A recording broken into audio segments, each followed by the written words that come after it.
What's going on, guys? It's your boy Steve. I'm here with my boy Sean, and we are the Real Ghost Guys. All right, guys. Today, I'm excited. Something new. Well, it's kind of new. It's new to me. I never heard It's of new it. to you, yeah. Okay, so we have the WFFILES once again. This one's going to be a bit on the longer side, so get your popcorn ready and Yeah, this is a buckle movie. up. This is a movie right here. Yeah, basically. But yeah, we have the Anunnaki, gods of planet Nibiru and makers of man. So I was talking to Sean. I'm like, this is gonna be good because I'm really into mythology, and Sean's into aliens, and this is like right in the middle between both of them. So Yeah, it's a good mixture. good mixture. And Sean has never heard of the Anunnaki, so No, this is gonna be if you guys are in the same boat as I am, and you're like, "What the hell are they talking about?" I have no idea either. Steve's filled me in briefly a little bit, but I'm gonna be experiencing this for the first time, just along with you guys. So So right. So I'll fill in everybody a little bit briefly. Obviously, my knowledge of the Anunnaki is not vast, but it's good enough, I think. So basically, the Anunnaki are the Sumerian gods. Sumeria is the first civilization dating back to about almost 5,000 BC. So that's basically like 2,000 years before like Babylon and some other old countries there, Persia and stuff like that. So they're basically the oldest one. There's been a couple other places that are considered to be older, and they have found like places that they built that are older, but like a full-blown city, this is like the oldest city, you know what I mean? So basically the Anunnaki were the gods of the Sumerians, but through the times and some of the wrong translations on some of the tablets they found from that area, the Anunnaki went from gods to aliens. So whether you believe in aliens, whether you believe in other gods, whether you believe in the Bible, if you watch this I video, believe in both, by the way. there you go. Well, this video is about to contradict everything, and I'm excited for this because I know from the WFFILES he kind of lays out the whole history, and then lays down like what's real, what's fake kind of thing about it. So I'll be interesting to see what he says about it. Like, I can't remember the actual author that it was really big, like in the 80s I think it was, where he wrote like a few books on the whole Anunnaki theory, and a lot of what he wrote that he said that he translated from the tablet was misinformation, unfortunately. But It happens. a lot of it is real. And if you guys are wondering, what's planet Nibiru? Well, planet Nibiru is technically the 10th planet. It's got an elliptical orbit of 3,600 years. So it supposedly comes around Earth every 3,600 years. And it goes way out past the Kuiper Belt, which is past Pluto. So I can't remember when it was, but it was like mid-2000s, I think, or early 2010s. They found a planet where they nicknamed it Sedna. It's a planetoid planet, so it's a miniature planet, but it's also got a 3,600-year orbit around. Comes out to about Mars. It doesn't reach Earth exactly, but it's kind of interesting if they can find that can go 3,600-year orbit. Maybe there is another planet out there that we can't find yet. So I'm excited to see what WFFILES has got to say about this whole story, and obviously Hecklefish. I'm sure he's gonna come in with the puns. So It's the real reason that we're here. exactly, yeah, really. Like, let's be honest. I was like, another reason to see Hecklefish. Let's do it. Yeah, if you haven't noticed, we've been on the WFFILES binge lately. Yeah. We're addicted to heckle, so. That's right. So if you guys enjoy this this story from the WFFILES, make sure you guys check out their channel. We'll post a link on the bottom. Make sure you guys head over there also. Subscribe to that channel. Also, if you enjoy our content, make sure you subscribe to our channel. Hit that notification bell. Leave a comment on the bottom. What you guys think about this story. Is it real? Is it fake? Are they gods? Are they aliens? But just so you guys know, if you've never heard anything about this story, get ready to get your mind blown, because there's a lot of stories that come out of the Anunnaki that you may have heard before, but not from them, from somewhere else. And I don't want to give it away, so, but yeah, that's all I got. I'm ready and pumped. This is brought to you by Audible. 7 million years ago, a chimpanzee stood up on its hind legs and a new species of hominin emerged. Over the next few million years, hominins evolved. They were still ape-like in appearance, but these were not apes. Their brains grew larger. They created stone tools and hunted large game. They discovered fire and learned to follow the migration patterns of the animals they used for food, clothing, and shelter. It took a few million years for hominins to discover how to make a stone spearhead. 2 million years later, that stone spearhead changed into a different shaped spearhead. Technology evolved slowly. But 300,000 years ago, Homo sapiens appeared. And before long, we were the dominant species on the planet. Once they destroyed Neanderthals once and for all, something happened. Technology accelerated. It only took 30,000 years to go from Göbekli Tepe to landing probes on other planets. How could mankind evolve so fast? The answer is they couldn't. The oldest, mankind didn't evolve at all. Structure found? Mankind was engineered, purpose-built to be the perfect slaves for a race of far superior beings who, according to ancient texts, descended from the heavens. Eventually, the slaves rebelled, and our masters tried to destroy us in a great flood. Sumerian texts, Egyptian religions, ancient Indian myths, Native American legends, even the Bible, they all tell the same story. It's the story of gods and men. It's the story of the Anunnaki.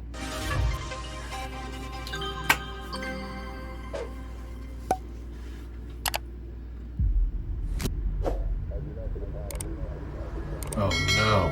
What? No. What? This can't be real. Alright. Kidnapped? Change of plans. We gotta go to a different video. There's no heckle. Wait a minute. We can get him back. We can get him back. That's terrible news.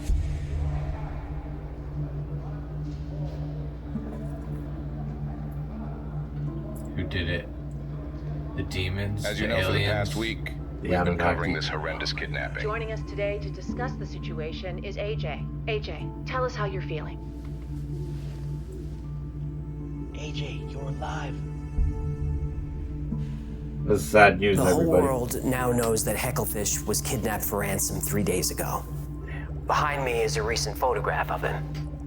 And this is what waits for the man who took him. Really put This like is your ransom. This is like a $2 million sad, in unmarked bills, just like you wanted. But 2 this million, is that's only it? half. Instead, I worth will it. double it to $4 million for you to keep him. You son of a... But this is your last chance. You keep Hecklefish and the $4 million is yours. Understand? You will keep all of this money. With that blathering lewd fish out of my house, this is my only opportunity to finish the Held for Ransom audiobook.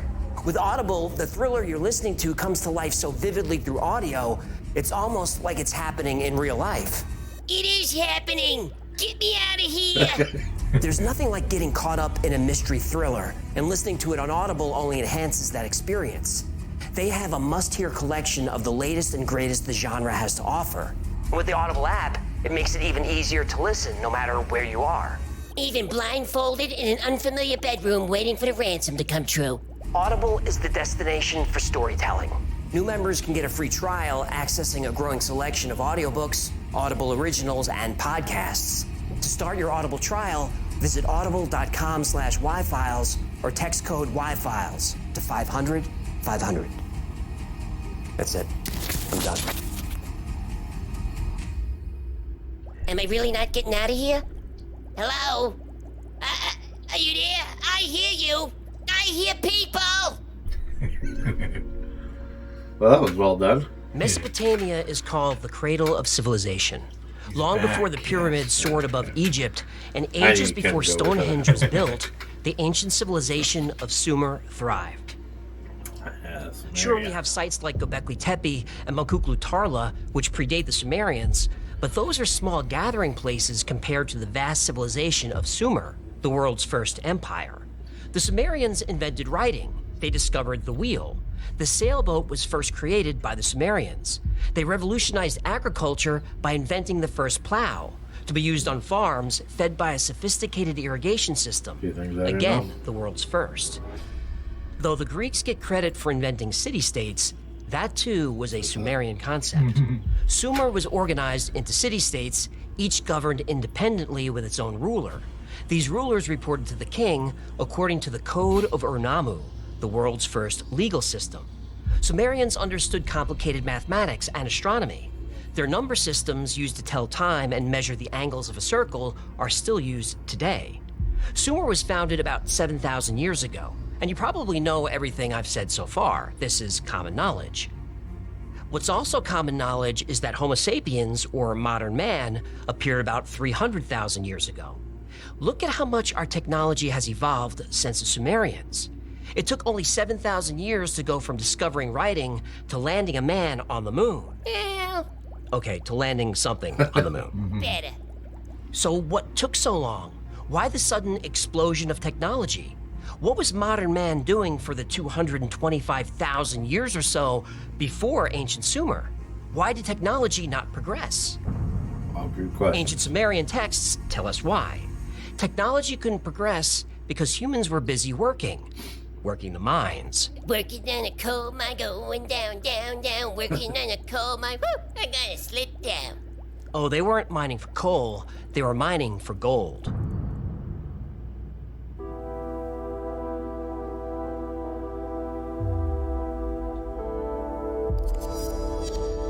Gold is a miraculous metal. It's an excellent conductor, highly useful in electronics, and crucial to space travel. Radioactive gold isotopes can target and destroy cancer cells. Gold can also be used for data processing and transmission. Before the 20th century, humans had no practical use for gold. It's nice to look at, but they couldn't use it for anything. Have you ever wondered why a metal useless to ancient humans suddenly and only very recently became the most valuable metal in the world? Gold has other uses. Gold nanoparticles can clean the environment. Gold facilitates chemical reactions that purify water and air by leaching away toxic compounds. That's where the sky gods of Sumer come in, the Anunnaki. Anunnaki. Why are you saying it like that? Anunnaki. It's the new jingle, like, we are farmers, bam, bam, bam, bam, bam, bam, bam, yeah, I'm loving it. Anunnaki, Anunnaki, Anunnaki. You think it will stick? No, that's just a ripoff of Hallelujah. Gold was more than the most valuable metal in the world. It was the most valuable metal in the solar system. The Anunnaki weren't gods. They were aliens from another planet. They needed gold to save their world from an environmental disaster, but gold was rare on their planet. They found a solution. About 450,000 years ago, the Anunnaki arrived on Earth not to help humans, but to use them. Gold is abundant on Earth. The Anunnaki knew this, and they wanted every ounce of it. So they bred us as a slave race to work the mines.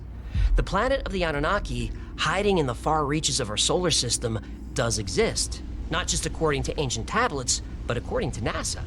The homeworld of the Anunnaki has been called the 12th planet by Zecharia Sitchin. NASA calls it Planet 9. Others call it Planet X. Okay, that's one The I know. Sumerians and the Anunnaki called their planet Nibiru, and the fates of Nibiru and Earth were about to be joined together forever.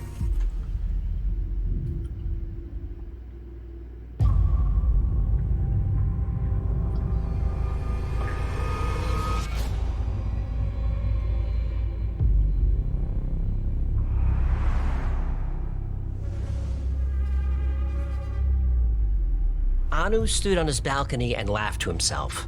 His laugh wasn't about anything funny. It was a sarcastic laugh.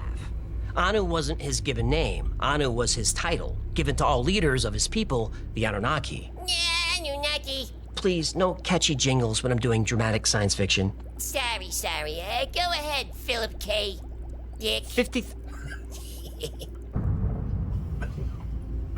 50,000 years ago, when Anu was young and ambitious, he fought former King Alalu for the throne and won. The council elected him to see Nibiru through the crisis.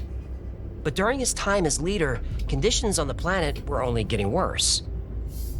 Industry on Nibiru was highly controlled. Factories polluted the air. There was no way to avoid it, but they had the technology to control it. Skyscraper-sized air recyclers dotted the landscape around every urban area. However, a series of volcanic eruptions caught the Anunnaki by surprise. Ancient volcanoes spewed ash and toxic gas into the air, overwhelming the recyclers with mountain-sized pyroclastic flows. Within weeks, the recyclers began to fail. Within months, the atmosphere began breaking down. Nibiru's ozone layer was thin in most places and completely gone in others. The sky above Nibiru was a sickly yellow, and the atmosphere was thick and oppressive. Twin moons once shined brightly. Now they were barely visible through the haze. Stars that had once filled the night sky could no longer be seen. Anunnaki lived for 200,000 years. This long lifespan, once considered a gift, was now a curse. The older Anunnaki remembered a night sky filled with stars, but the young ones had never seen a star. The last brightest star disappeared behind the gloom years ago. In the cities of Nibiru, the towering spires of ancient buildings loomed over empty streets. The grand avenues, once lined with breathtaking sculptures and shimmering fountains, now seemed to taunt the Anunnaki, a painful reminder of an age of prosperity now long in the past. The gardens that once bloomed with exotic plants and flowers were now withered and brown. Formerly vibrant landscapes were barren and decayed, a casualty of the failing ecosystem. Anu and the Anunnaki people knew that their planet was dying and that they were running out of time. Anu had the greatest minds in the world working on this problem, but the outlook was grim. Then Anu's son Enlil burst into the room. He said, "Father, I know how we can save the planet." We're going to Earth. In the halls of learning, the greatest minds of Nibiru worked tirelessly to find a solution.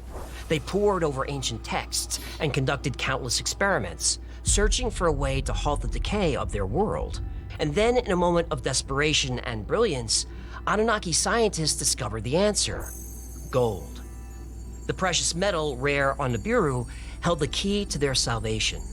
When suspended in the atmosphere, microscopic gold reflects and absorbs the harmful radiation of the sun and space. It was the one chance to stabilize their atmosphere. That is true. It was a long shot and would take years, but it was their only hope. The Anunnaki mobilized all their resources and devised a plan. They sent expeditions to the far reaches of the solar system, searching for planets rich in gold. They would mine the gold, bring it back to their planet, and release it into the atmosphere in a desperate attempt to save their world. For years, probes went out, and probes found nothing. Probes traveled the inner solar system and found nothing but useless volcanic rock and toxic gas. But today, there was a glimmer of hope. One of the probes reported not just the presence of gold, but of many more life-saving resources. All the elders were present at the council meeting: Enki, Inanna, Ninhursag, and Utu. But it was Anu's son Enlil who spoke first. Data from one of our probes has come in. There is a planet very close to the yellow star, rich in gold. It also has liquid water in abundance. Its atmosphere is thinner than ours, but it has a strong magnetic field that shields it from the radiation killing our planet. It's the third planet from the star. Anu knew of this planet. They called it Kai, but would later become known as Earth. Earth revolved around the sun very quickly. Nibiru was also in orbit around the star, but it took 3,600 Earth years to complete one revolution. Anu thought Earth sounded perfect. The journey would be dangerous, but times were desperate. Soon Nibiru would be making a close approach to Earth. The timing was perfect. He urged them to depart immediately, but Enlil had more to say. But Earth is teeming with life. including intelligent creatures, though still early in their development. These creatures are bipedal like us, but smaller than us, perhaps half our height. The creatures Enlil spoke of were under 6 feet tall. Anunnaki were between 12 and 15 feet tall. This is because Nibiru's gravity wasn't as strong as Earth's. This was just math.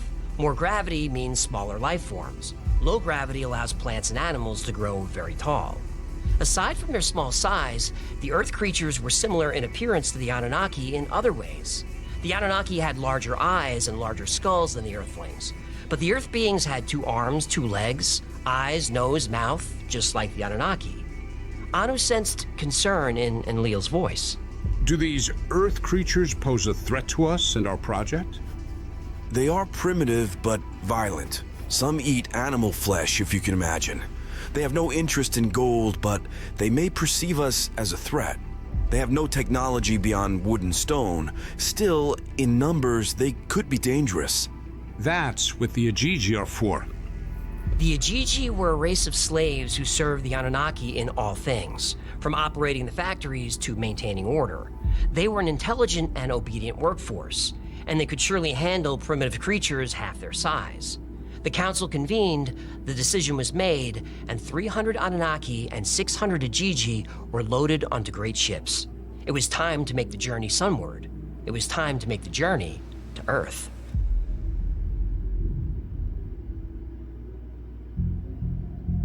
After a brief stop on Mars, the Anunnaki fleet arrived in Earth's orbit. The crew was stunned. The planet was a vibrant blue and green with swirling white clouds. Vast glimmering oceans seemed to go on forever. The planet was full of life in the sky, on land, and the sea below. Yeah, Anunnaki. The Anunnaki marveled at Earth's beauty, but also felt sadness. Their home planet Nibiru was dying, and its people were suffering. But that sadness renewed their resolve. They were here for a purpose: mine all the gold needed to heal their atmosphere. Anunnaki. A few ships remained in orbit while others scouted the planet for a suitable landing site. Eventually, they settled on the lush green plains between the Euphrates and the Tigris rivers. Later, this area would become known as Mesopotamia, the Greek word for between 2 rivers. The ships landed, and the Ajiji were put to work. The Ajiji were a race of aliens that the Anunnaki conquered long ago. After the Ajiji were defeated, they were enslaved. They've served the Anunnaki ever since. The Ajiji look similar to the Anunnaki, who look similar to modern humans. Yeah, there's a reason for that. I'm getting there. Ajiji were between 12 and 15 feet tall and extremely strong. Where humans have somewhat round skulls, the Anunnaki and the Ajiji, to some degree, have very large and often elongated skulls. These elongated heads have been depicted many times in ancient carvings and frescoes. The Ajiji were given only 7 days to build the great city of Eridu, to be ruled by Anu's son, Enki. The Anunnaki were cruel and brutal to the Ajiji. The gods' load was great, the toil grievous, the trouble excessive. The great Anunnaki of the 7 were making me Ajiji undertake the toil. The city was completed on time. Then the Ajiji dug mines and began mining gold. They mined gold day after day, year after year, for 150,000 years. The Ajiji extracted gold by the ton, and ships began making round trips between Earth and Nibiru. Enki, ruling in his father Anu's name, was thrilled. He demanded more output. The slave masters used weapons like particle beams to force the Ajiji to work harder and faster. Enki didn't want to abuse the workforce this way, but felt he had no choice. The atmosphere on Nibiru was all but stripped away. He wasn't sure the gold would get back home in time. Then, against his better judgment, Enki demanded even more output from the mines. The slave masters were told to use any means necessary to get this done, including torture. Soon, whispers of dissent circulated among the Ajiji. Then the whispers became shouts. No longer would the Ajiji allow themselves to be tortured, and no longer would they work the mines. Atrahasis, a famous leader of the Ajiji, made the decision to rebel. For too long have we languished under the yoke of the Anunnaki, We were born of the stars, yet condemned to the dark. It is time we seek the light. Now, proclaim war. Let us combine hostilities and battle. The rebellion was swift. The Ujiji were intelligent and strong. They turned their tools into weapons, broke their chains, and fought the Anunnaki for their freedom. The city of Eridu became a battlefield, and gold mines collapsed from the uprising. The Ujiji fought bravely, but they failed, and were put back in chains. Enki's brother Enlil had been overseeing the mining operations. He was furious. He wanted the Ujiji killed for treason. But Enki felt differently. The Anunnaki and the Ujiji had thousands of years of shared history. Shall we meet defiance with tyranny, or can we forge a new destiny together? The Ujiji could not return to the mines, and Enki knew this. They would continue to rebel. But someone had to work the mines and do all the labor a large city requires. So Enki had an idea. In the forests were ape-like hominids. They had large brains, walked on two legs, and could use simple tools. They weren't intelligent enough to do the work the Anunnaki needed, but maybe they could become intelligent with just a little genetic engineering.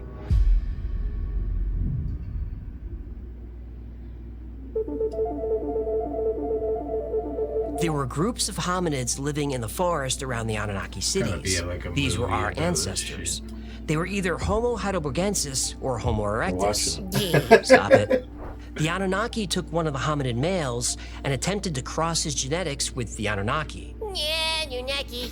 Enki wanted to create a creature that would be intelligent like the Ujiji, but not too intelligent. They would be strong, but much smaller than the Ujiji. They would be engineered to be submissive and much easier to control. The first experiments were done in a lab, and the results were horrific. Instead of creating a perfect being, the genetic experiments created monsters. Gorgons, cyclops, banshees, and two-headed giants. These monsters still live on in ancient stories. The Anunnaki changed their approach. They genetically spliced their DNA with that of a hominid female. Then, rather than grow the embryo in a lab, they implanted it in the female. It worked. Less than a year later, a child was born, a boy. He looked more like the Anunnaki than the ape-like creatures roaming the forest. They named the child Adamu. Adamu, like Adam from Adam and Eve? Yep. Adamu means first man. In Hebrew, the word also means from the ground or earth. In Genesis, God made Adam in his own image from the dust on the ground. In ancient Sumerian, Akkadian, and Babylonian texts, the creation of man is described the same way. Man is created in the image of the god or gods by mixing the blood of a god with the clay of the earth. Ancient Egyptians had a story of man being created by mixing a tear of a god with the clay of the earth. Blood, or even a tear, would contain DNA. And clay in ancient writings doesn't mean actual clay, it refers to all life on Earth. Every culture and religion has some variation of this story. Not a coincidence. Probably not. And there is that gap in history where hominids go from very simple primates to a very intelligent, advanced race. We're far more intelligent than any of the species before us. You'd think there'd be a slow but steady evolution of intelligence, but we don't see it. It's as if humans suddenly appeared. Dr. Ellis Silver wrote a book about this jump in evolution in his book, Humans Are Not From Earth. His theory says that humans were brought here by aliens. Now, whether brought here or created here, the theory says humans were genetically engineered using alien DNA. Dr. Silver claims that humans are not well suited to Earth's environment, while every other animal is. Why did we lose our fur? Human skin is very sensitive to sunlight and UV radiation. If we spend too much time in the sun, it leads to serious diseases, especially skin cancer. No other animals get sunburned. Mammals have fur or thick skin. Fish scales, even birds' feathers, all offer protection from the sun. Sure, pigs, elephants, and even reptiles can get burned, but they protect themselves by rolling around in mud or changing their skin. Now we have sunblock, but what did humans do to protect their skin 100,000 years ago? Also, humans are more susceptible to illness, disease, and birth disorders than other animals. I have 2 cats. I've had cats for years. I can't remember them ever getting sick. Buddy eventually got sick, but then he died. For 14 years, he never had so much as a cold. Now, I know cats, dogs, and animals do get sick, but not at the rate humans do. Dr. Silver mentions that humans tend to crave food that's bad for us. Salt, sugar, fat, carbs. We're surrounded by vegetables, nuts, and fruit, but most people would rather have a cheeseburger, fries, and a milkshake. I know I would. Back pain is another reason Dr. Silver thinks humans are not from Earth. He claims we're not designed for Earth's gravity. It's too heavy. He believes we evolved on a planet with lower gravity. Like the Nibiru. Right. The Anunnaki were very human-like, but they were about twice our height, 12 to 15 feet tall. This would indicate they evolved on a planet with lower gravity than Earth. He presents a very compelling case backed up by science. I link to his book below. It's believed that Homo sapiens first emerged about 300,000 years ago. This is exactly the time of the Ajiji Rebellion. So back to the first man, Adamu. The Anunnaki also created a female, Hiva, so they could... When I get that feeling, I want sexual healing. Sexual healing. It's good for me. Continue. The Anunnaki needed humans to procreate on their own, and they did, often. The Anunnaki guided this new race for a few hundred years. The population grew to thousands. The Anunnaki taught the new humans all the skills they needed to maintain the city, build homes, plant and harvest crops. But most importantly, the Anunnaki gave humans the skills to mine gold. Yeah, Anunnaki. The Anunnaki were so pleased with their creation that they allowed humans to visit their sacred garden, Eden. So, Adamu and Hiva in the Garden of Eden, eh? According to ancient Sumerian writing, yes. Sounds familiar. Yep, there is a lot of the Anunnaki story in every major religion in the world. But now we run into a problem.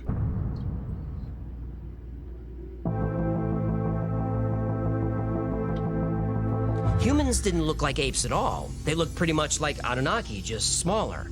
And human women were beautiful. Uh-oh. That always means trouble.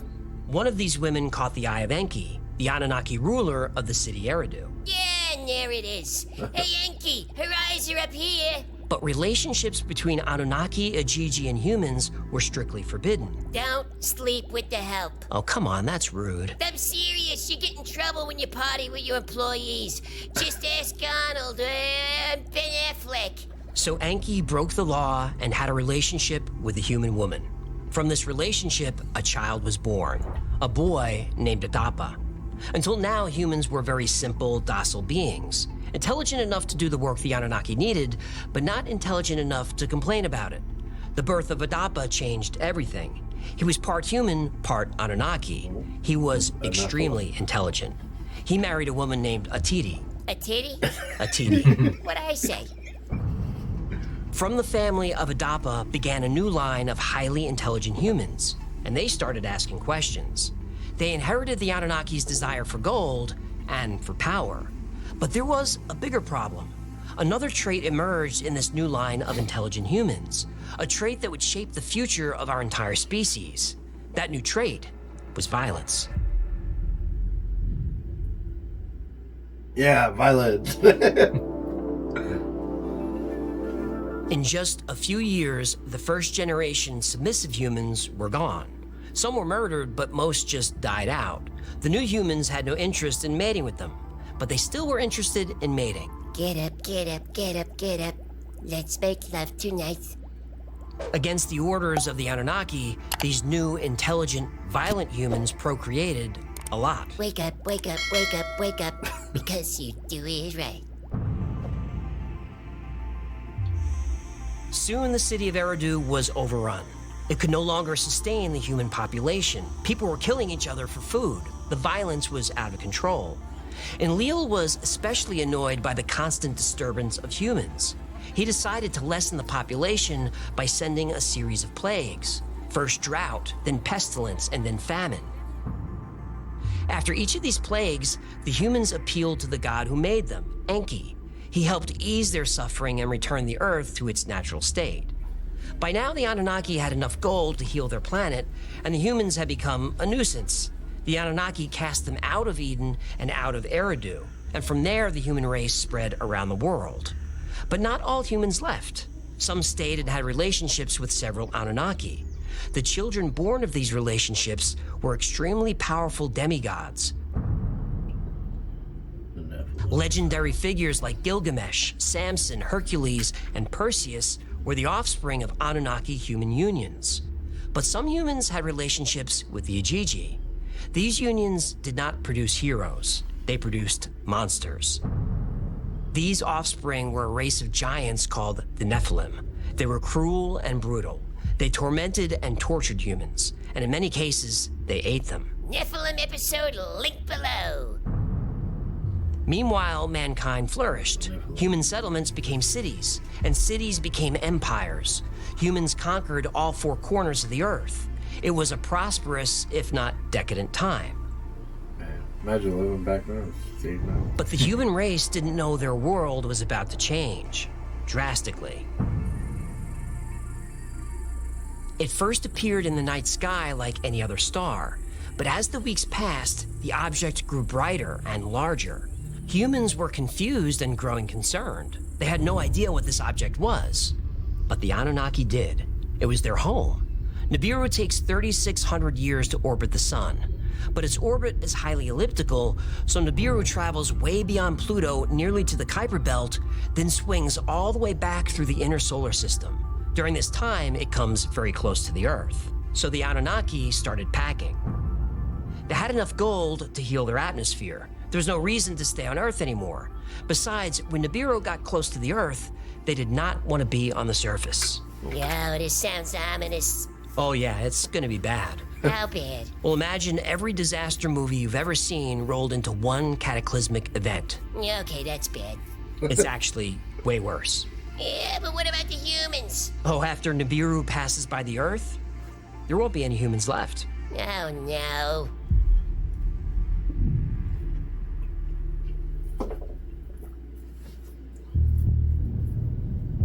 The farmer was startled awake.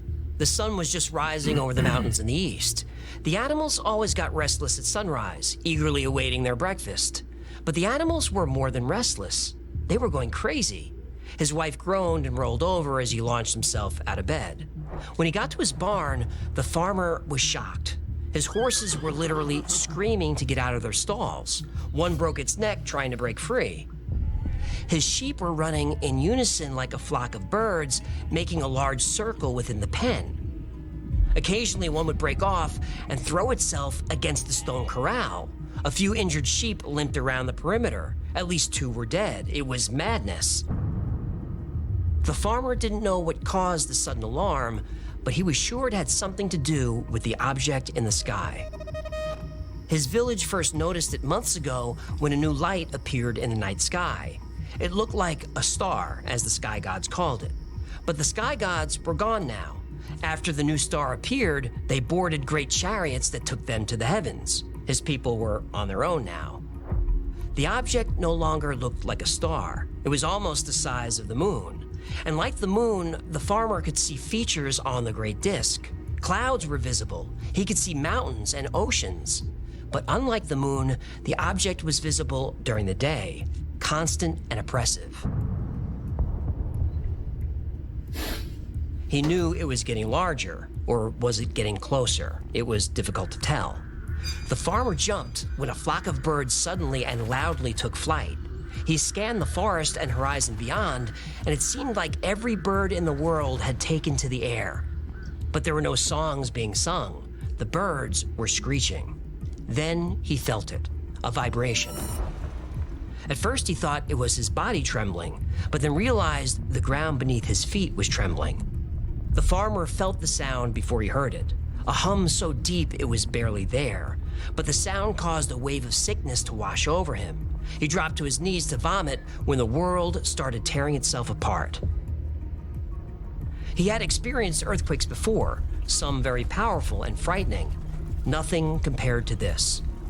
The ground shook and rolled like a boat at sea. Over his shoulder, he saw the barn crumble. He wondered how many of his horses were killed. He hoped his favorite horse survived. He wanted to run over and save what animals he could, but the tremor would not allow him to stand. Then his house collapsed. The farmer vomited again, knowing his wife and 3 children were still sleeping there. He hoped they slept through their death. They didn't.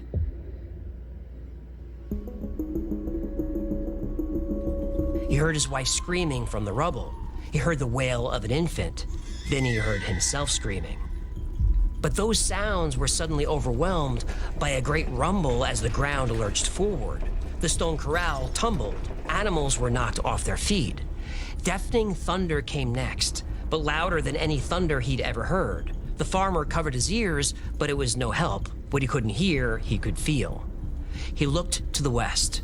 There was the grassy hill with the large olive tree. As far as he knew, the tree had been there forever. The graves of his parents and their parents were in the shade of that tree. He thought his grave might be there soon. Then from over that ridge, he saw what seemed to be mountains of fire. Flaming stones as big as houses were launched into the sky, through the clouds, and into the heavens. Hundreds of them, thousands maybe. Dark smoke billowed from something in that direction, and before he knew it, the blue sky had turned black. The morning sun had disappeared.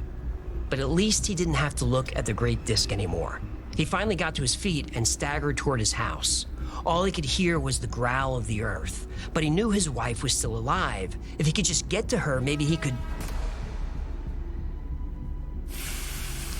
Then, a hot coal landed beside him, the kind he'd seen in ovens at the market. It was bright red and aflame. Then another coal landed nearby, this one a bit larger. They hissed as they burned in the tall grass. He then realized the rocks of fire that were launched into the heavens were coming home. Soon stones made of fire were crashing all around him, and they were getting bigger. The barn disappeared in a hail of fire.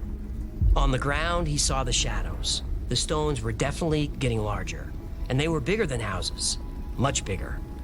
The farmer stopped when one of the large shadows found him. He knew what was next. He said a prayer as the faint shadow in the grass grew larger and darker. He heard an approaching scream as the shadow spilled across his entire farm. Then everything went black.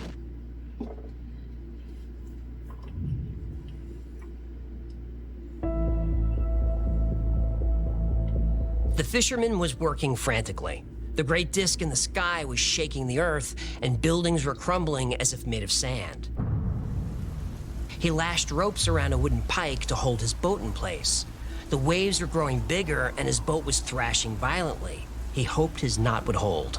Occasionally, a brick made of fire would drop from the sky and land in the water with an angry hiss. The fisherman was more confused than frightened. The morning was clear and peaceful, and the fish were biting. He was going to make a fortune at the market, but the storm had cut his trip short. Now a blanket of darkness covered the earth, and the wind was howling.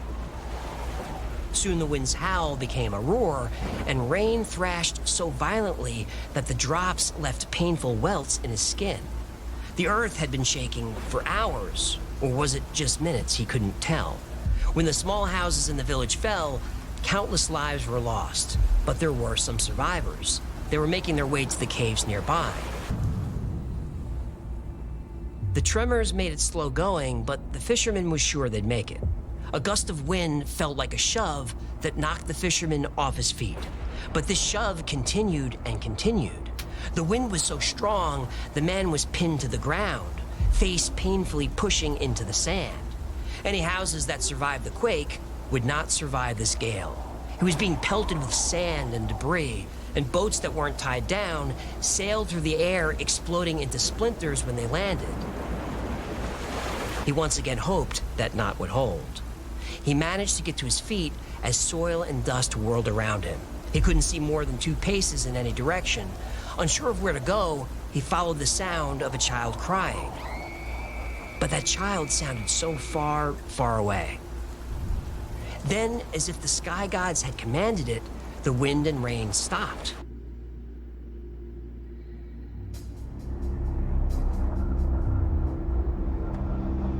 Debris fell to the ground as if dropped by the gods' hands.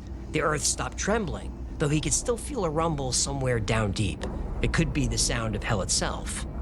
He saw a few stragglers wearing heavy packs on their way to the caves. Behind him, he heard a familiar sound, the sound of a river. But there were no rivers near the village. He turned around and saw that the sea had all but disappeared.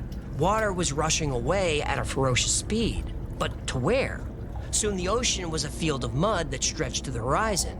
His boat dangled from the wooden pike. The knot held. Thousands of fish wriggled and flopped in the wet sand where the ocean used to be. He thought this would be the greatest feast the birds would ever see. Then he realized there were no birds, not a single one. With the water gone, the only sound was that of fish flipping over and over again, slowly drowning in the air. The fisherman's eyes continued to the horizon. He saw a great white cloud stretch from one end of the world to the other. He stood silently in awe. Then he realized it wasn't a cloud, it was a mountain, and it was growing. But how could it be a mountain? It was a mountain of water, a wave. The biggest wave he'd ever seen. The biggest wave anyone had ever seen. As it approached, its crest pierced the clouds, taller than any mountain, higher than any bird could fly, bigger than anything the fisherman had ever seen. His father had taught him how to steady his boat when a big wave hits, but his father never mentioned a wave that touched the heavens. Soon, what little light seeped through the gloom was snuffed out by the shadow of the wall of water. The wave rushed ahead at great speed. The man thought that not even the finest, fastest horse could outrun it. Within seconds, the wall of water was all he could see. It was coming. The man sighed and settled his breath. He'd been born by the sea, and he would die by the sea. This would be a good death. He closed his eyes, opened his arms wide, and smiled. Where's the guy getting these stories from if they're all dead? In orbit, the Anunnaki watched the continents of the Earth sink beneath the ocean. Tiny Bible's islands, once full the of stories peaks of of people great living mountains, appeared here and there, but Yeah, there were other too people few are there for to anyone to witness. survive. For anything to These guys survive. are just dying off by themselves. They knew the Great Flood was This guy coming. knows every Nibiru detail passes of by the Earth every 3,600 Even knows years, that they're but the not distance hell. varies. Sometimes Nibiru stays far outside the moon's orbit, and the So, during Noah's Ark, right, in the Bible, except for Noah's Ark and the animals and the people that were on that boat, everybody died. The whole planet, right? But yeah, you still get those stories going through, right? So it's Well, basically the Noah same. survives. Yeah. Not everybody died here. Well, based on the story, the way that he tells it, the sailor was by himself because he doesn't say anything about anybody else, and then the guy is at his farm and his family dies, Yeah. and then he dies. So who's telling the story? We keep going. It's not over yet. The aliens came down and recorded every death and put it into a book that the WFFILES. effects on Earth are small. But sometimes, like this visit, Nibiru soared between the Earth and the Moon at 40,000 miles per hour. The Anunnaki knew the Earth would be devastated. In the months prior, there was a lot of debate among the elder Anunnaki. Yeah, Anunnaki. At first, they decided to let humanity perish. Enlil said that humans served their purpose and now were nothing but a nuisance. A great flood was just what the Earth needed, a fresh start. But Enki had grown to love humans. Remember, he married a human woman. Here you go. Enki offered Enlil and the other Anunnaki a compromise. The flood would come as planned, but one man and his family would be spared. Utnapishtim, a wise and good man. He and his wife and family would build a large boat. An ark. Yes, and on that boat, they would take the seeds of all living creatures. When the flood came, all life on Earth was destroyed. But Utnapishtim, his family, and the contents of his boat survived. Every day, Utnapishtim released birds to find land. One day, a raven did not return. He sailed in that direction. After a few days, the boat came to rest on an island that, as the waters receded, became a mountaintop. And now life, including humanity, would start again. That's the story of Noah's Ark. It is. But this version is from the Epic of Gilgamesh, written at least 3,000 years earlier. And the story's probably much older than that. Every culture and religion on Earth has a flood myth, which are all very similar to the Sumerian flood myth. Some cultures tell the identical story just with different names. So mankind is reborn. But this time, the Anunnaki put in some safeguards. They shortened the human lifespan. They made us more susceptible to illness. They made childbirth dangerous for both mother and child. They would not let the human population get out of control. Bill Gates in a World Economic Forum would be proud. They would. You're gonna live in a pod and eat bugs, you know. I am not eating bugs. Worms are pretty good. I like sushi. Your jibe cuts me, sir. It cuts me to the quick. Soon, new settlements and villages emerged, but all of humanity's previous knowledge was lost to the sea. They were back to the Stone Age. Enki and even Enlil were impressed by the resilience of man and decided to visit the settlements. The Anunnaki descended from the heavens and rose from the seas to give people the gift of civilization. Humans are taught reading and writing, mathematics, astronomy, and even engineering. They're taught how to build great cities. And some believe the Anunnaki helped them build huge structures like pyramids and obelisks found in Egypt and South America. And those pyramids and obelisks were built for a specific purpose, by the way. Tesla might have figured it out, but that's another story. Tesla pyramid link below. The last time Nibiru passed by Earth was about 700 years ago. That time happens to coincide with the emergence of the Sumerian civilization, the first civilization on Earth. Or was it? Nibiru passes by Earth every 3,600 years. Sometimes Nibiru comes so close to the Earth that the planet is wiped clean. About 13,000 years ago, the end of the Younger Dryas, was the time of the Great Flood. This coincides with a time when Nibiru would be passing by. Some believe a meteor impact caused the flood. Others believe it was a major solar event. But what if it was Nibiru that caused the ice sheets to melt and flood the Earth? What if that's the exact story that we've heard today? The earliest Great Flood myth comes from ancient Sumer, about 7,000 years ago. However, tablets and tablets of Sumerian writing still exist, writing that fills books upon books. The Sumerians wrote down everything. They said the Great Flood story, which was told in the Epic of Gilgamesh, happened many years earlier. The dates work out. And if the Sumerians were right, there was a civilization on Earth before the flood, as many researchers like Graham Hancock claim. Now, that previous civilization didn't have advanced technology, but they certainly witnessed it. Carvings and texts from ancient Sumer, India, China, Japan, Egypt, Pacific Islanders, Native Americans, they all tell the same story. Gods who rode chariots in the sky, gods who created mankind, gods who destroyed the earth with a flood, and gods who helped us rebuild it. Nibiru is due to return around the year 2900. Now, maybe it will be a gentle transit, and humanity will continue to evolve and innovate. Maybe by then we'll have learned a way to communicate with the ancient sky gods. Yeah, Anunnaki. Or maybe Nibiru's next visit will be a violent one, bringing with it another cataclysm that wipes the earth clean. So does that mean all of humanity is destroyed and we have to start again? I don't think so. Technology is going to keep moving forward. By the time the year 2900 arrives, I'm sure we'll be building outposts on the Moon, Mars, Europa, Enceladus. We'll be mining asteroids and stopping at Europa to refuel and refill our water tanks. Humanity will be a spacefaring species.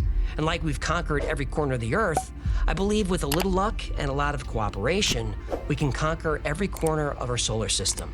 Nibiru may destroy the Earth in the year 2900, but that's okay, because by then, we'll be the sky gods.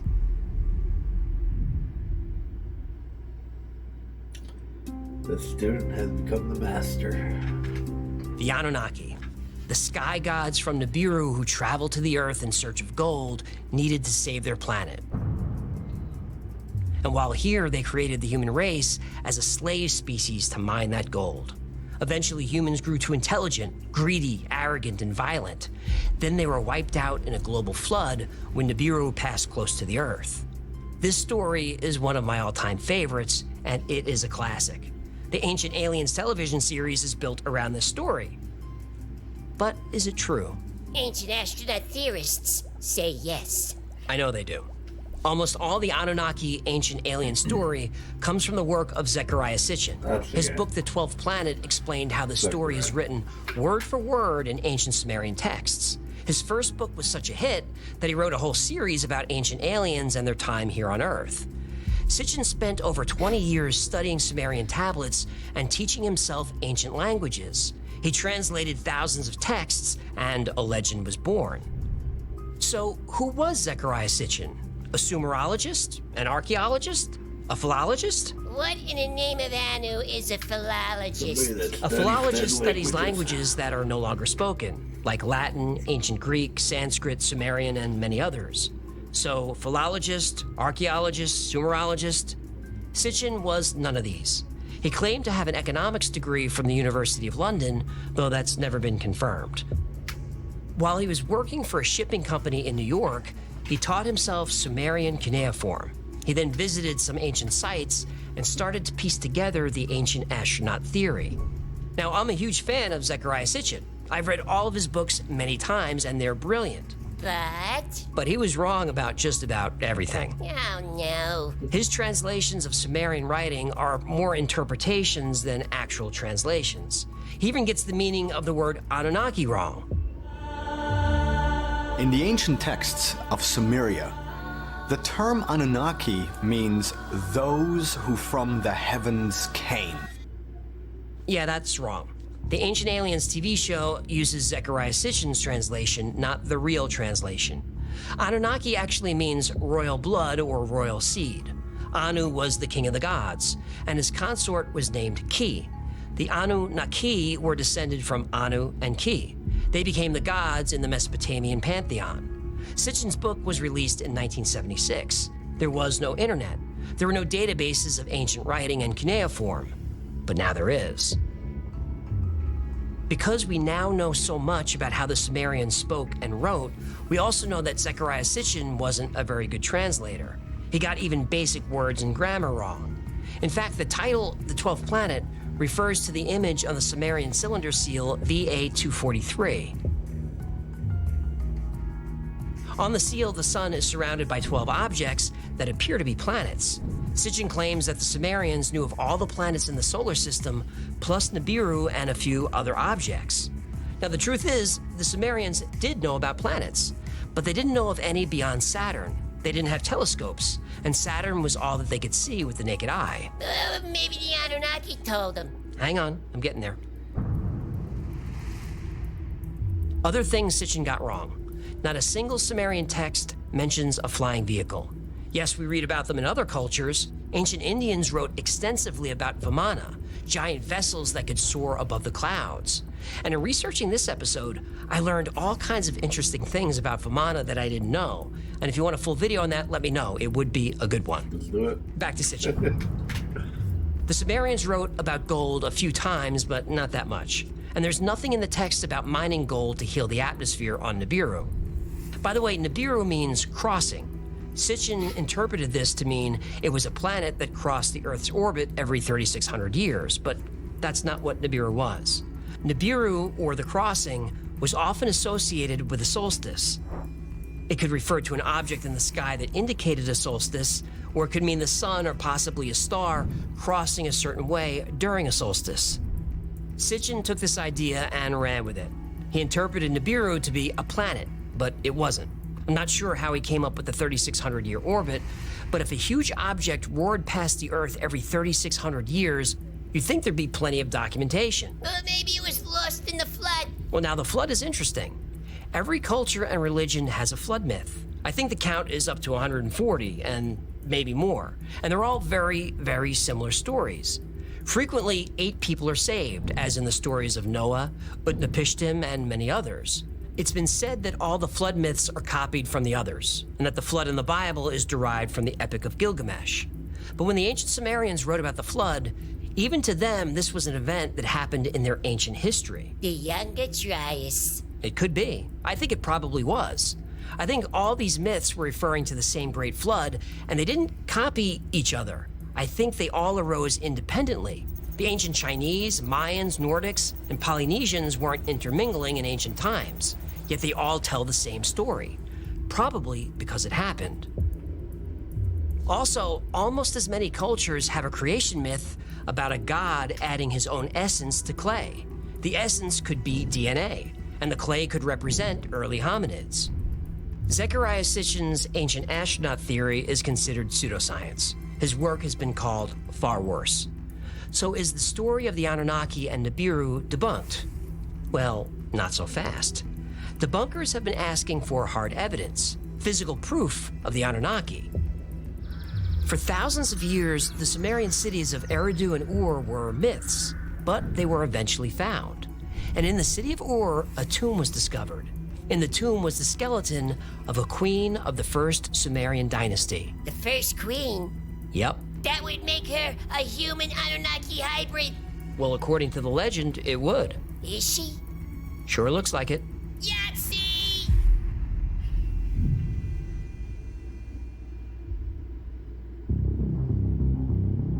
The ancient Sumerian city of Ur had been lost for thousands of years, but in the early 20th century, it was discovered.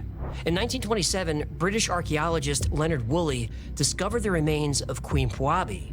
She's queen of the first dynasty of Ur, which, if you believe the ancient astronaut theory, places her very close to when the Anunnaki started creating humans. It's been speculated that Queen Puabi was a human Anunnaki hybrid. Her skull was huge, elongated, and the Anunnaki were described as having skulls just like this.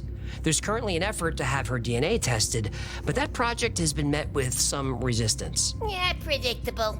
Now, Queen Puabi is not unique. Elongated skulls have been found all over the world. A large number of them have been found in Peru. They're called the Paracas skulls. Now, let me guess. They're also against DNA testing. They're actually not. Their DNA was tested in 2014, and the results were surprising.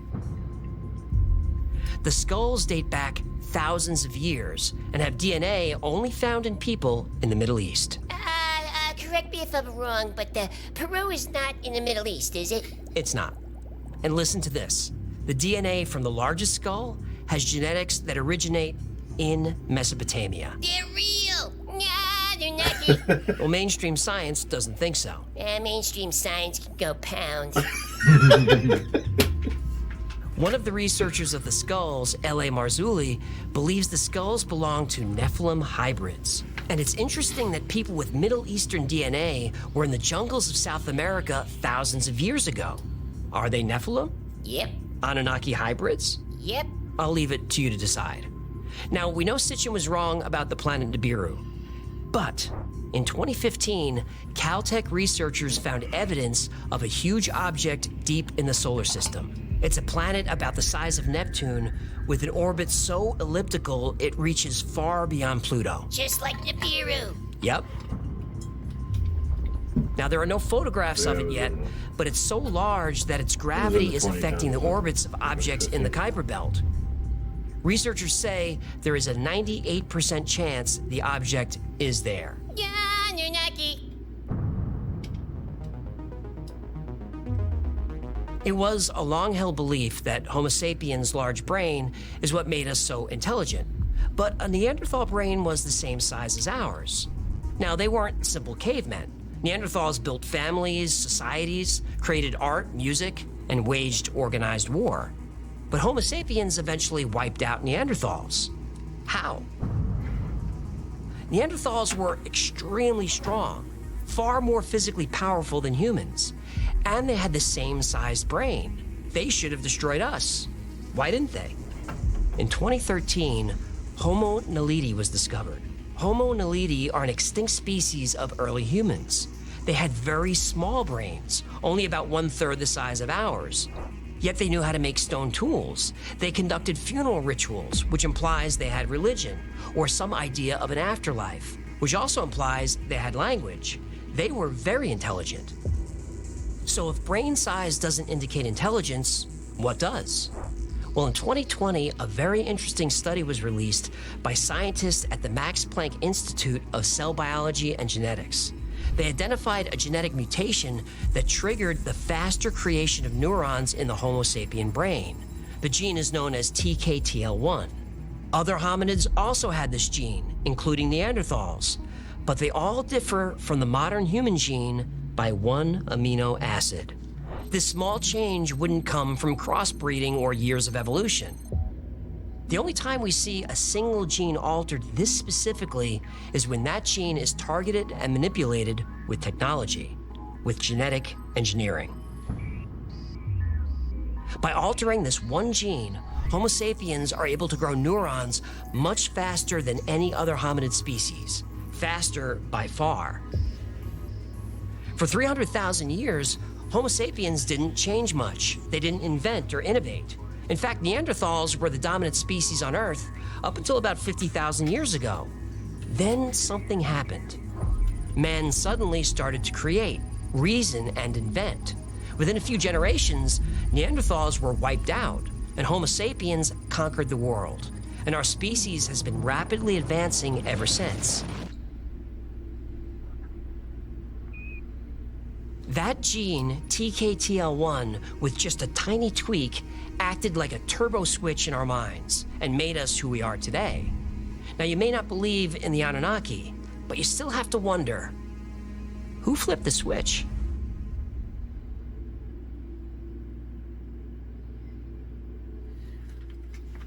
Well, what do you think? Yeah, it's very interesting. It's definitely like something that I would expect I would have seen a movie about or heard about or something like that, but I've never heard of that story before. I've never heard of like any of that type of stuff before, so it's definitely interesting. There's a lot of stuff that makes me feel like it's weird, and like parts of it might not be true or not true the way that they say that it is, but it's just like I don't know, just like I found the like impregnating the, I don't know what you'd call them, the monkeys, I guess, that were here originally. Like when they came down and they said like, oh yeah, we impregnated an embryo and then put it inside one of these creatures and then it started to grow. Like I don't really know if I believe that. So that's like the, so there's the mythology part, and then there's the part where Stitchin made up the story about the alien, right? Yeah. So the alien part is all fake. Yeah. Kind of thing, right? And that's part of the aliens, that the aliens came down and impregnated the Homo sapiens at the time to make human Anunnaki hybrids to mine the gold, blah, blah. So yeah, that part was fake, obviously. That just became a story that years and years of books that he wrote, and it took off, right? But yeah, that part's definitely fake. Yeah, but then it's like, how do you really decide what's real and what's fake? Because at this point, it's like, so anything they got elongated skulls, and there's another planet in the space somewhere potentially, but it's like, so anything based on them being aliens would be part of Stitchin's story, right? What he made up to basically sell books. Right? So anything that has to do with the mythology part of it. So basically, like the Anunnaki were just considered as gods, whether you consider in like the Christian god, like, or like the Greeks, when they had Zeus and all those guys, and you know, so they were just gods to them, basically, right? And obviously, a lot of the stories came basically same way like the Bible has the stories, right? Adam and Eve, that was the story that they had, right? The great flood of Noah, that was the story that they had. So it's like, this is where it comes into like, when I like talk to friends of mine that are religious, and it's like, you know, a lot of these stories are just stories that are out there. Like, what makes the Christian Bible God more real than the Egyptian gods, or the Babylonian gods, or like, I'm not saying there's not a God, but what makes that God real and not any other God real? You know what I mean? So it's an interesting story, and obviously with the tablets, like obviously like Sitchin wrote his books in, what was it, late 70s, early 80s. They didn't have the internet, blah, blah, blah. Like, they didn't know as much as they do now, like 35 years later, right? Yeah. So, the more they're learning, the more they take these tablets that were written basically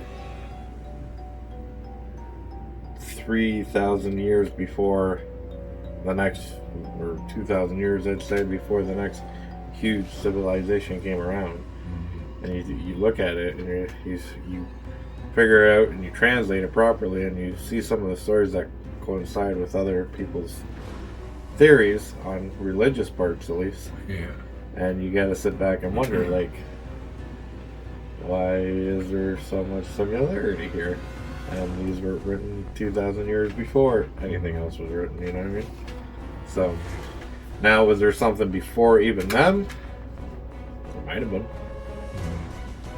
Unfortunately, we don't have the evidence.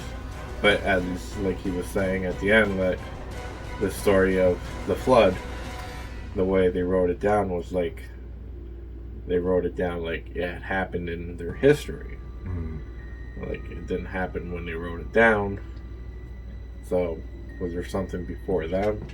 And just after they got wiped out, the new people came in and kind of just wrote the books, kind of thing. Kind of like, you know, with Noah. But it's just interesting, right? Like, I like reading up on all these religions and like theories on their gods and stuff. And it's just, the more I dive into it, the more I find there's so much similar stories to go along with it. Like, I saw a good video today. It was I haven't finished it yet, but it was about the Bible. It was on the story of Adam and Eve. That had 2 sons, well, 3 sons in total, but Cain and Abel and Seth. And it was like, after Cain murdered Abel and got kicked out of the village, who did he marry? Right? Like, where did these other people come from, right? And it turns out that the Bible says is that, so Adam lived to be 930 years old. And in that time he had 33 sons and 23 daughters. And a lot of them got together and had more kids, right? So basically the Bible at the beginning was all about incest. And then years down the road, I can't remember exactly when it was, but they came out and said that incest is wrong now. Right? But it's just weird, like, how they... But it's just like it's all like the same, like, skeleton of a story. It's all the same ideas and stuff, but just spun in different ways. And that's kind of what I say, like, to the religion thing too, is like, you can have it spun from like the Egyptians' way of how they think that it happened, and then like the Christian way, and then whatever other way, right? Yeah. But you can spin it any type of way. Yeah, this is the alien way that it happened, and then you can have like other people being like, oh no, but really, like, fish created humanity, and this is the way, like, you know what I mean? You can spin it any type of way, for sure, and just take that same story and then tweak some details in it, and then be like, oh no, man, this is like dragons were here before anything else, because, like, you know what I mean? It's just like the way that you spin it, and then you say, like, you take those same ingredients of that story and put it in, so people are like, wow, like, that makes sense because other people have said that same thing, you know what I mean? So it's like, it's hard to really figure out, like, this, like, really is, like, interesting and intriguing and stuff like that, but it's like, when there's so many versions of the same story, which one do you believe, you know? Exactly. And I'm not saying that... See, the thing at the end of the day is the fact that it's like, there's so many versions of the same story, and obviously they differ a bit, but at the end of the day, it's the same story. Yeah. So obviously that story happened at some point in time. Whether who wrote it first or who wrote it last, it don't matter. Like, that story happened because everybody wrote about it. Now, maybe the characters did change, but that's like the small details, right? And that's why I get hung up on when it comes to like this stuff, like religion. It's like you're hung up on the small details. You know, you're hung up on like your God and Jesus came down and died for our sins. Like that's not what you should be hung up on. You should be hung up on the big message, and that's like to live your life to the fullest and love everybody, and that's it. That's it. That's all you need to do, and make sure you aim high and go for your dreams. You know what I mean? Like that's the big message. Yeah. You know what I mean? So watch out for the flood. Watch out for the flood. It could happen. 2900 is coming around. Who knows if we're gonna be here? We might still be making YouTube videos. We're gonna be in a grave somewhere. Could be. Who knows? But yeah, what do you guys think of this? Like, let us know in the comments. This is definitely a long episode. If you're interested in like religious stuff though, like, and you're open-minded, I think this is definitely like a cool episode. Obviously I would suggest people to like WFFILES did a great job of like throwing it down, laying it out like the story off of Stitchin's books. But if you want to just try and find videos or like written articles on just the mythology part, just to see what that is and not what Stitchin wrote, I would suggest checking it out, because as I said, like I've watched quite a few videos on the Anunnaki, and it's just interesting fascinating to see like what stories came out like 7,000 years ago. You know what I mean? Like that's crazy. And it is crazy the fact that like the whole evolution scale, like when you really think about it, like we did evolve real quick. Like when you think about it, like 100,000 years ago we were in caves, you know, like just hunting animals with like rocks and stuff, like, and 100,000 years later, like not even going that far, but even 50,000 years ago, probably even less than that. And now we're like about 3 years out from going to Mars, you know what I mean? Like that's pretty crazy. Yeah. But yeah, it's all based on who and what you believe. Because again, some guy could have just came along, said, hey, you know what? The new story is we were cavemen and we were making shit out of rocks. And you know what I mean? That like who is around 100,000 years ago to actually be able to tell us what was happening 100,000 years ago? So well, it's not hard. You just excavate and stuff. Yeah, but again, you're trusting everything based on other people's knowledge who, like this Stitchin guy, might say that they know everything about some type of thing, but really they don't know jack shit about it, right? Yeah, but it's not. So Stitchin's different, right? Like, but that's just what I mean. Is like, just like if you excavate like a whatever, like let's say Sumeria, right? And you see that at that time, like you excavate and you see like hammers made out of rock, like you're like, oh, that was a hammer. Like it was made out of rock. What did they do with that? Chisel something like? Yeah, but was that a hammer made from rock from the people that originally used it, or was that a hammer made from rock from the poor people of the civilization because they couldn't afford more expensive? Like, you know what I mean? Might have been. There's always something. But I'm just saying they haven't found anything like crazy technological. It's just like the information gets passed through so many hands going down through the years, and again, certain things get tweaked and changed, and all of a sudden, like same thing with like weapons, right? If you find like an arrowhead, right, like made out of like rock, and like, oh, look at that, an arrowhead, right? So it's like it's not super hard to see, like. But again, that's what whoever found that and documented it, their perception of what that is. You know what I mean? that thing is sharp and could possibly be attached to a stick or whatever, so we're gonna think that's an arrowhead. Could have been something completely different, and they just thought it was that. You know what I mean? They could have had instruments back in the day, and they found a little arrowhead that could have been their guitar pick. It could have been a fucking mixing thing they used. It could have been like, who knows? It's just like there's so much different shit. Granted, like I'm not saying like everything they find they know what it was used for. Yeah. I'm just saying they haven't found anything that was like vast technologically. Mm-hmm. Like wow, this is like, what is this? Like, well, this should be here kind of thing, right? Like, well, they have kind of with like certain structures and things like that, like the pyramids and whatever. They say certain things shouldn't be made in this specific way for being made so long ago, right?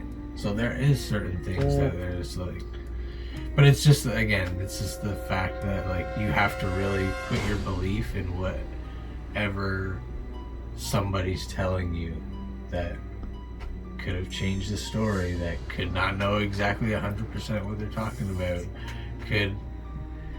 could be biased in an opinion because they're from a certain religion or live in a certain, you know what I mean? So many different things. You really just gotta like, with like ghost hunting too, it's all just taking in what you get out of it and then kind of like building your own perception of it after that. But yeah, we'll leave it there. This is a story for another time in another video. But yeah, it doesn't matter, as I said, whatever you guys believe in. If you guys check out this video, I hope you guys liked it.